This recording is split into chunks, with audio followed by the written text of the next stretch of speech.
Olá, pessoal. Estamos hoje aqui mais um episódio do Ausculta e com o professor neurologista Dr. Pedro Neuro. Seja bem-vindo. É um prazer. E ele é autor do best-seller Medicina do Amanhã. Um livro excelente. O que podemos falar?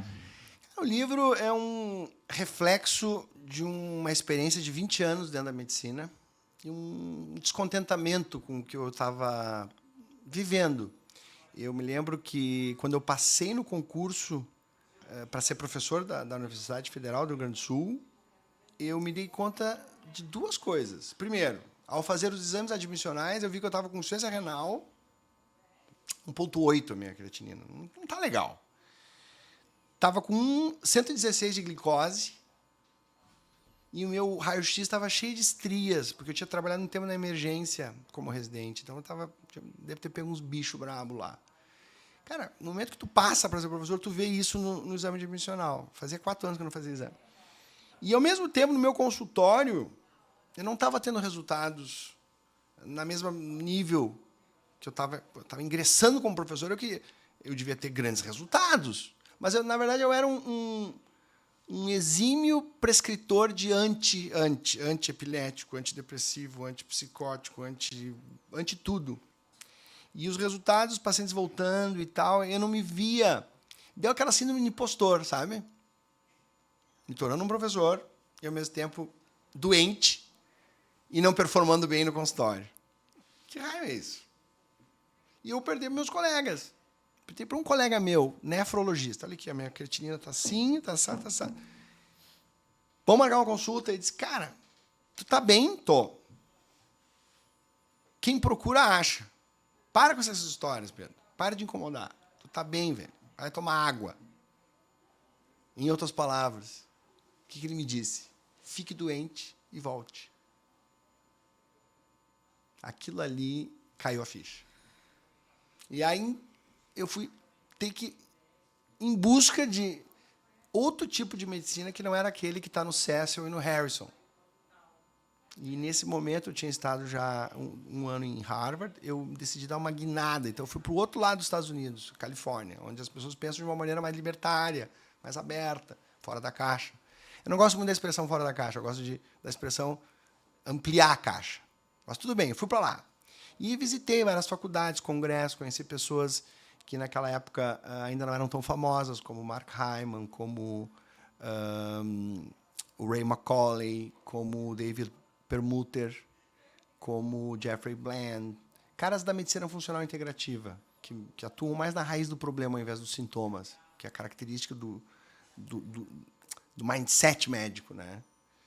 O que não está errado, nós temos que ter os dois médicos dentro da gente, um que trata as causas e outro que trata consequências. Afinal de contas, no dia que eu estiver infartando, eu não vou querer que alguém faça com que eu tome algum suplemento. Não, eu vou querer que um cara entre pela minha femoral e desentupa a minha coronária. Então, tem espaço para todos. Enfim, fui lá e vi um outro tipo de medicina que eu acabei sintetizando no livro. Então, se tu pegar meu livro e cortar ele na metade, a primeira metade dele, para resumir a medicina do amanhã, ou do futuro, era para ser medicina do futuro o nome, é a medicina dos 5 Ps, que é a medicina preditiva, preventiva, proativa e não reativa, que é a nossa medicina dominante ainda, personalizada, cada indivíduo é um ser único, e parceira. E a outra metade do livro é a solução dentro do proativo, que é o MAP, uma sigla que faz com que os pacientes... fique mais fácil para os pacientes implementar um estilo de vida. Porque é muito fácil tu dizer para o paciente, exercite-se e coma bem. Geralmente o médico fala isso lá na porta da saída, né, da consulta. Outra coisa é tu sistematizar, como eu fiz, um programa de 7 semanas em que tu vai introduzindo esses itens, são 10 itens de estilo de vida, de maneira divertida, até meio de gincana, assim, batendo metas. Vou mostrar isso em breve para quem estiver lá no auditório. Bom, então é o MAP, que é uma oportunidade dos pacientes serem um pouco médicos de si mesmos. Porque, se tu não for assim, nós vamos estar perpetuando essa pandemia de burnout no meio médico. Porque tudo cai nas costas do médico. E nós temos na nossa cultura um agravante. Eu fiquei 4 anos fora, então eu tive não só em Harvard, mas eu tive em Londres também, no sistema de saúde britânico. Tu sabia que apenas 3% dos médicos americanos, eu botaria os europeus também, têm WhatsApp? Não sabia. E aqui é o contrário. Então, o WhatsApp gerou também muito esse burnout, esse imediatismo do acesso ao médico. Hoje, por exemplo, é um dos maiores problemas que eu vejo, assim, é isso, né? Tu poder atender todo mundo. Eu até contratei uma pessoa que faz uma espécie de um filtro. Tem um paciente também que quer receita e quer renovar, coisas assim. Essa pessoa já consegue fazer isso para mim. Mas eu estou constantemente no WhatsApp. Eu tenho um dia só de WhatsApp. Que é uma coisa que não existe em nenhum lugar do mundo. Deu problema, vai na emergência. Aí o emergencista até chama, eventualmente, o médico. Ó, teu paciente está aqui, tem alguma coisa que tu queira dizer, quer ver ele e tal. É assim que funciona lá. Então, os pacientes não têm tanto burnout. O burnout do médico americano é mais na residência e na faculdade. Então, nós estávamos conversando aqui antes, né, de que teria que haver uma preocupação que talvez tivesse que partir dos próprios alunos, de ter um tempo para si antes de ter um tempo para a faculdade. É que nem economia. Pague a si mesmo primeiro, né? Ou seja, deixa lá tem aqueles cálculos, né? Se tu economizar R$10 por mês, vai ter 1 milhão quando tu tiver 50 Quando você for aposentar, né? Exato. Essa história é real, só que ninguém dá bola. Então, teria que ter algo assim. Garante o teu e depois vai lá abrir o Harrison. Fazendo essa economia com saúde, né? Exato. Os R$10 todo dia. Uma poupancinha. Preocupando com a saúde, preocupando principalmente com a saúde mental, né? Principalmente a saúde mental, que deu um boom. Só que o jovem, ele é imortal. Ele não consegue enxergar isso. Ele não consegue enxergar nem o que vai acontecer na semana que vem. Ele vive muito presente, o que é legal. Mas ele precisa ter uma visão mais de médio, longo prazo nesse sentido. Senão ele vai chegar muito mal. Eu tenho vários colegas, eu estou com 49. E infartaram aos 41 já. Vários colegas. Fora isso que tu falou, né? A gente não pode falar essa palavra aqui, senão o teu... Não sei se... O meu Instagram, ele corta quando eu falo nessa palavra. SUICIDIO. Não, aqui não corta, não. Não corta, não? Não. Suicídio. Tive 2 colegas. Claro, eu tenho quase 25 anos de profissão, então... Mas mesmo assim, os dados são esses. Mais suicídios, mais depressão, mais alcoolismo, que é uma bengala do médico. Então, eu acho que isso tem muito a ver com essa mentalidade do médico papaizão, paternalista. Deve acabar, passar um pouco a bola para o paciente. Por isso a medicina parceira. Dividir jogar um pouco bola. a responsabilidade, Dividir né? a responsabilidade. Afinal de contas, a doença é dele. Então aí vem a tecnologia, vem o acesso, vem a curadoria de informações, tem muita fake news. Esses tempos me mandaram a notícia do vinagre de maçã, tu conhece? Conheço. Porra, tem 3 meta-análises, 47 papers. Realmente reduz 78% dos picos de glicose, reduz triglicerídeos, reduz gordura visceral. E eu postei aquilo e as pessoas se surpreenderam. Mas estava lá os artigos. Diferente tu ouvir isso de uma outra pessoa. Então, quando me passaram essa informação, por sinal, usei hoje no almoço, sempre. O vinagre de maçã, para mim, é todas as refeições, uma colher num copo, qual é o problema? Diminui 78% do meu pico. Mas, enfim, tem que ter um balizamento. O grande problema é que a indústria do fármaco ela não está muito interessada em vinagre de maçã. Ou vitamina D, ou estilo de vida. Ela está mais interessada em que tu tenha doença e que tu faça uso cronicamente de ativos vendáveis. Então, aí nós já vemos um viés. Né? O outro viés que a gente acaba... É uma arapuca, que é o pagamento por volume. Quanto mais eu atendo, mais eu ganho. Quanto mais eu opero, mais eu ganho. Hoje não tem uma qualidade para o paciente. Tu perde a qualidade, tu ganha mais, mas as custas também dessa perda de qualidade, mas a perda de qualidade de vida do médico, né? que marca 21 pacientes numa tarde. E não vai ter depois saúde para aproveitar isso. É muito melhor ele criar um jeito próprio de atender, que ele possa realmente ser honesto consigo mesmo e com o paciente e promover a saúde de ambos. O médico é um ser humano, ele adoece. Só que no fundo, a gente acha que é diferente. Esse adoece não seria desde o começo da pressão, não falo nem na faculdade, pré-faculdade, né, o cursinho, que começa por aí a concorrência, você entra num curso de medicina muito concorrido, com muitos colegas, você tem essa concorrência de Já começa ali.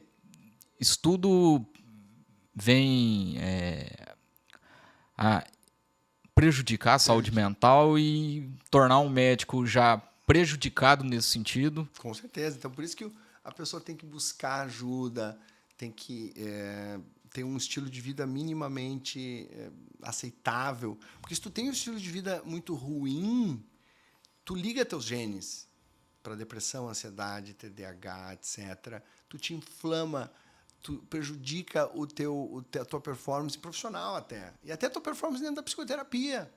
Esse tempo eu estava falando com um psicólogo amigo meu, exímio psicólogo, um cara assim que vai no coração do paciente. Só que o paciente dele estava com deficiência de B12, estava com disbiose, ou seja, um desequilíbrio do microbioma intestinal, e era um cara que dava 500 passos por dia.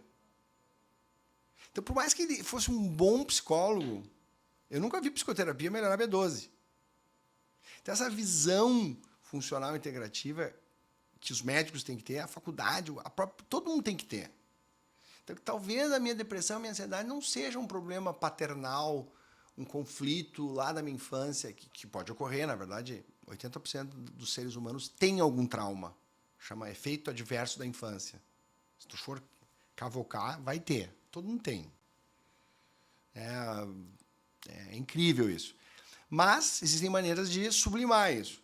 E uma das belas maneiras é através do estilo de vida. Cada vez mais a psiquiatria nutricional, a neurologia do estilo de vida tem comprovado isso. Que esse tipo de atitude é tão ou mais eficaz do que fármacos. Não estou desconsiderando fármacos, eu os uso diariamente. Mas eu os uso na hora certa, no momento certo. Tem pacientes que dizem assim, doutor, eu não quero saber de estilo de vida. Bom, aí nós vamos para o remédio. É muito uma negociação, né? Eu digo assim, olha, quanto mais tu aumentar teu estilo de vida, menos remédio tu vai precisar. O que tu quer? Eu quero um meio a meio. Então, vamos lá. Tem pacientes meus que não querem usar remédio. Mas se tu não quer usar remédio, tu tem que dar algo em troca. Não posso simplesmente eu pegar meu óculos e não quero usar óculos. Eu vou precisar dar algo em troca, que melhora a minha visão por outras vias. Então, o médico necessita, assim como as instituições, ter conhecimento desses fatos. Eu sou muito contratado para empresas para justamente gerar essa consciência nas pessoas para que elas performem bem sem aquela loucurada, né? Tá cheio de curso de alta performance, mas como é que o cara fica no final? Alta performance, alta performance, alta performance, alta performance. Que isso? Tem um preço, né? Tem um preço. Não estou dizendo que tu não possa fazer isso por uma semana. Pô, aquela semana, vamos supor que tu tem uma startup, é uma semana que tu vai fazer um pitch. Cara, aquela semana a equipe inteira dorme 2 horas por dia. Mas é uma semana, é um mês, não pode fazer toda a vida. E nessa história tem alguns jovens que, dependendo da predisposição genética, sucumbem. Tem uns que até se agigantam ante ao estresse. A gente chama isso de hormese. Conhece esse termo? Não. Aquilo que não te mata te deixa mais forte. Isso vale para tudo. A medicina tem 3 atitudes muito fundamentadas cientificamente, que é o jejum, a exaustão e o frio. Essas 3 coisas promovem maravilhas no teu corpo, desde que feito de maneira controlada. Por exemplo, os banhos frios de imersão, o protocolo é 12 minutos por semana. O jejum também, ele vai depender da pessoa. Se ela está comendo bem, ela pode fazer jejum, senão não dá. E o exercício intervalado de alta intensidade, que é o HIIT, que são 4 minutos de pedalada, 20 para 10, 20 para 10, 20 para 10. Tu tem que ter uma condição mínima. Mas são coisas também que te geram estresse, só que controlado e circunscrito. Portanto, vão te gerar benefícios. Agora, aquele estresse que não para, não dá, né? E como aplicar isso para nós alunos? Eu acho que o método MAP, por exemplo, poderia ser útil. que tá no livro. De repente, né, obrigatório usar o teu relógio ali, ó. Todo mundo tem que finalizar o dia cruzando a barreira dos 5.000. Não sei se sabe, pela OMS, abaixo de 5.000 passos tu é sedentário. Não tem como tu querer saúde dando menos de 5.000 passos por dia. Na maioria dos dias, claro. Não tem como. Tu é feito de células, biologia, pele, osso. Então tu precisa disso. Outra coisa, a questão alimentar, né? Isso tem que estar mais difundido entre os alunos, até para ser exemplo para os seus pacientes. E frequentemente, sabe do que eu estou falando? Vai consultar um paciente... Não posso falar essa palavra também, nós vivemos num mundo politicamente correto. Vamos lá, vamos a um médico com IMC elevado. E pedir para o paciente reduzir Exato. a alimentação. Ou pare com a talvez desconecte um pouco do seu celular. Os médicos atendendo o celular o tempo inteiro durante a consulta. Então, precisa dar exemplo. Que é o que acontece até nas nossas casas, né? Os meus filhos hoje, o de 5 anos, come salada. Eu nunca pedi para ele comer salada, mas ele me vê comendo. Ele me vê comendo e aos poucos ele vai se aproximando. Eu nunca disse, vem comer, come. Se tu diz, repele. Esse é, inclusive, um dos princípios da entrevista motivacional, né? Nunca vai dizer para um fumante não fume. Se tu falar isso, tu está prejudicando ele. Porque tem um lado dele que diz, não, vou fumar mais até. Tu vai ter que dizer, mostrar alguns números sobre tabagismo e depois parar o assunto. Na outra consulta, tu fala alguma coisa também de uma outra droga. Tem que despertar, né? Tu tem que fazer o cara despertar e achar paciente. que ele descobriu, não tu. É chamado conselho inoculado. Tu inocula. Então, essas coisas todas eu acho que deveriam ser uma ênfase nas faculdades hoje em dia. Como fazer o paciente agir, persuadir o paciente, ser didático, ser amigo do paciente, porque tu vai ter melhores resultados do que sabendo enzimas, rotas enzimáticas, metabólicas, doses de remédio. Qual é a dose? Os meus residentes, eu fui preceptor de residente também de neurologia. Professor, qual é a dose para idantalizar o paciente? Eu falei, a dose é a mesma que está nos manuais. Mas tu não sabe, professor? Não. Não vou ocupar meu Winchester com isso daí. Não está nem no manual, está no Google. Hoje tem a tecnologia na palma da mão. Na palma da mão. Então, esse excesso de preocupação com esse tipo de coisa, ele deveria... Claro que não podemos nos jogar, né? E fazer as coisas tudo meio no olho. Claro que não.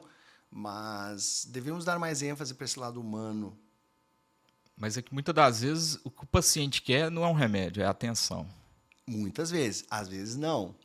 Tem paciente... E você precisa mesclar a atenção com a medicação, o bom com médico a terapia. É aquele que entende, lê o paciente e dá para ele mais ou menos o que ele pode receber.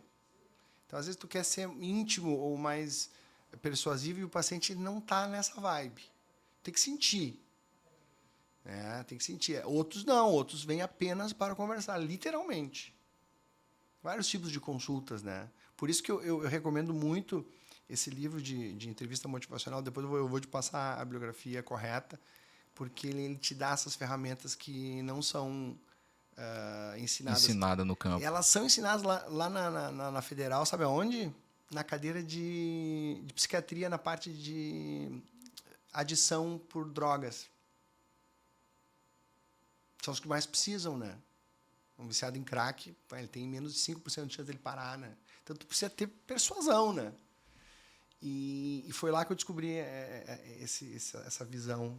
É muito interessante a gente aprender com os outros colegas. Por isso que é importante se reunir com colegas, aprender outras áreas, porque essas outras áreas vão repercutir na tua. Um cardiologista ele não pode estar alheio ao que se passa no mundo da saúde mental. Porque hoje se sabe que a depressão e a ansiedade é um fator de risco independente para o infarto. Tem que ter essa ferramenta. Um bom imunologista, ele tem que saber como modular o microbioma intestinal. 80% do sistema imune está no intestino. O dermato, mesma coisa. O reumato, então, nem se fala. Ele tem que ser um especialista em intestino. Por sinal, o órgão mais importante do corpo humano disparado, né? É um dos que eu mais falo sobre ele no livro, né? E há 5 anos atrás, se tu pusesse uma lista, quais são os 5 órgãos mais importantes? 10 órgãos. O intestino não estaria na lista. E hoje, sem dúvida alguma, o órgão mais importante do corpo humano a ordem é essa. Intestino, depois pâncreas, porque é ele que secreta a insulina, é ele que inflama o corpo inteiro quando a insulina está alta. Fígado, aí depois vem cérebro e coração. Que eram os grandes, né? Tinha até aquela competição, assim, bobinha. Oh, o coração é mais importante, porque senão não haveria cérebro. Ah, mas sem o cérebro não haveria coração. Aquela coisa médico, típico. Não, acabou. É intestino. E por incrível que pareça, o gastroenterologista não despertou para isso. Hoje, um nutricionista capacitado, ele está resolvendo mais as coisas do que um gastroenterologista com todos os seus louros. Incrível que pareça, há uma resistência. Agora está havendo algum movimento nesse sentido que eu vejo nos congressos, né, de gastroenterologia sobre o microbioma. Em 2017, eu fiz o transplante de fezes em mim mesmo. Foi uma coisa extremamente audaciosa que eu fiz. Está descrito no livro. Na época, saiu no jornal em Porto Alegre. Primeira capa do jornal Vida. Por quê? Vazou a informação de que eu iria fazer o transplante. Eu fiz uma espécie de experiência, uma prova de conceito. Porque uma coisa é o que tu vê nos papers, outra que tu vê na vida real. Eu tinha colo irritável, eu tinha insônia, TDAH, tinha uma série de coisas.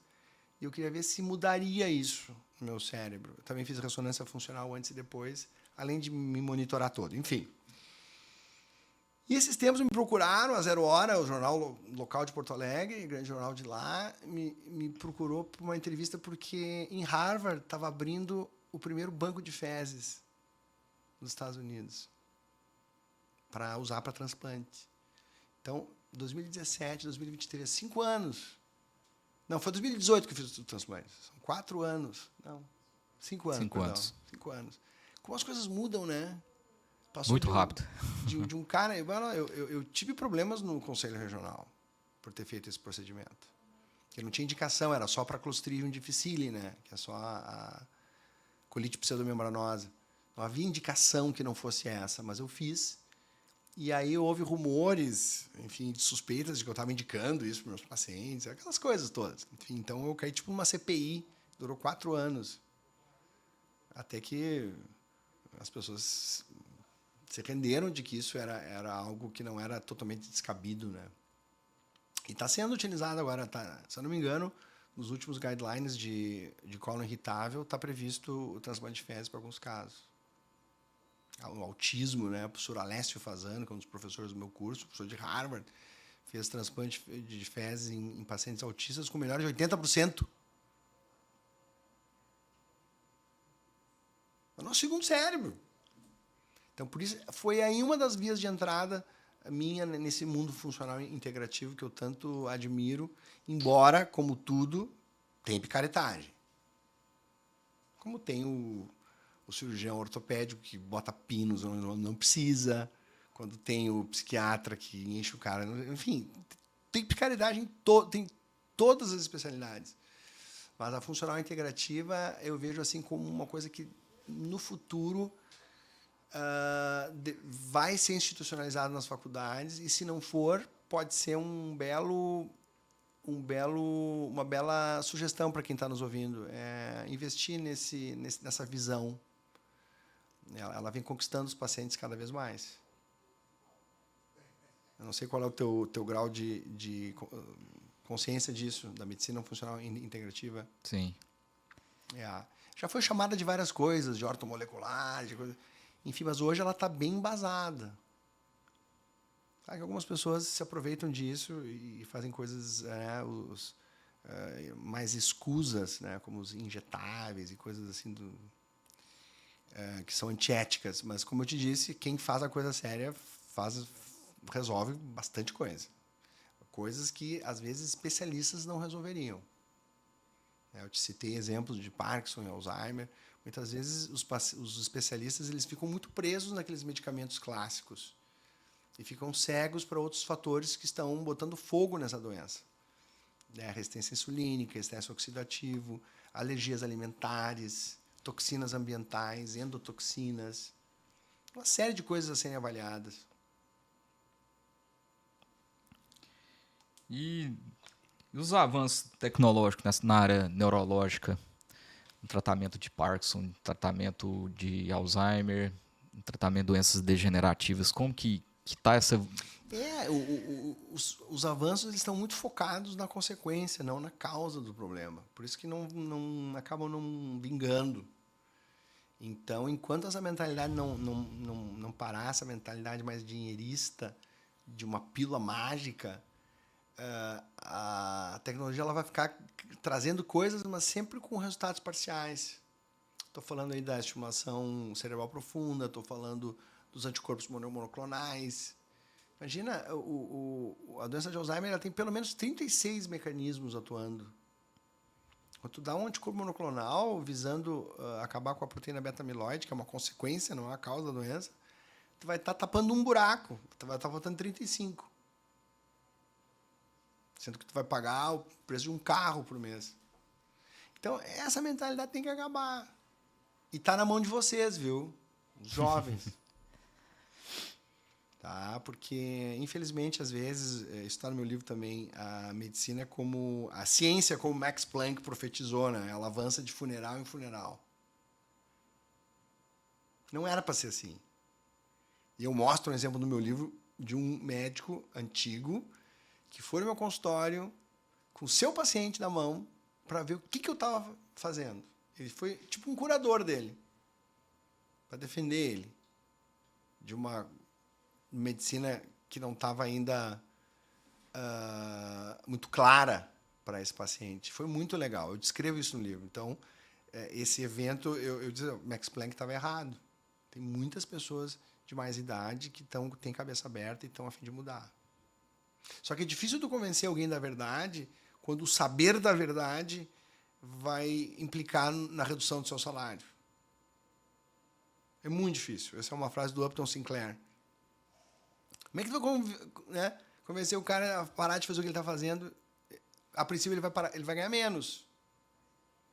Mas depois ele vai ter muito mais saúde, vai ter muito mais realização, vai poder se deitar no travesseiro de maneira muito mais alinhada com aquilo que a medicina preconiza, que é criar saúde, não apenas tratar doenças. Doutor, te agradeço. Estamos aqui com o doutor Pedro Neuro. Muito obrigado por estar aqui hoje com a gente, expondo mais um pouco de conhecimento. Obrigado pela oportunidade. E esperamos vocês aí para o próximo episódio da Ausculta. Um abraço.